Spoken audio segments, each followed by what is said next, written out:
Hi everyone, my name is Lena Nguyen. I'm a family law attorney licensed in Texas and California. In today's video, I'm going to give you 13 tips to make sure your final hearing goes smoothly.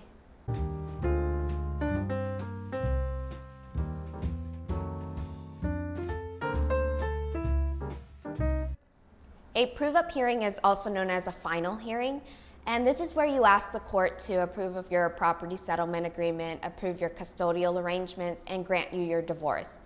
Here are 13 tips to help your uncontested prove-up hearing or final hearing go as smoothly as possible. Number 1, call the court and ask the clerk when the judge hears uncontested cases. Judges usually hear these cases before the docket call for the day. You should also ask the court about ancillary documents that need to be filled out to finalize your divorce, and ask them where you can get a copy of these. Usually the courts have them available online.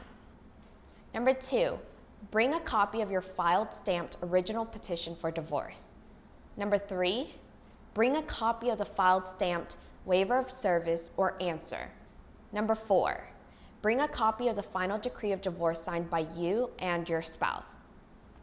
Number 5, bring any additional documents or orders that you need the judge to sign, such as qualified domestic relations orders for retirement accounts that have been split and income withholding orders for child support.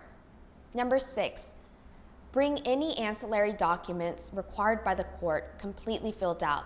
Number 7, bring extra copies of all the documents listed above.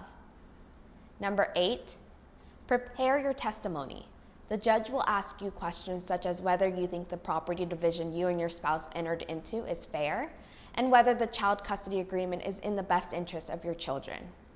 Number 9, dress nicely as if you were going in for a job interview. This means no shorts, sunglasses, sleeveless tops, sandals, or hats. Number 10, when you arrive at court, check in with the clerk. Number 11, turn off your cell phone. If your phone goes off, the judge will definitely not be happy with you.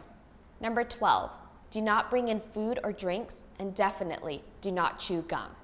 And finally, number 13, speak clearly and politely.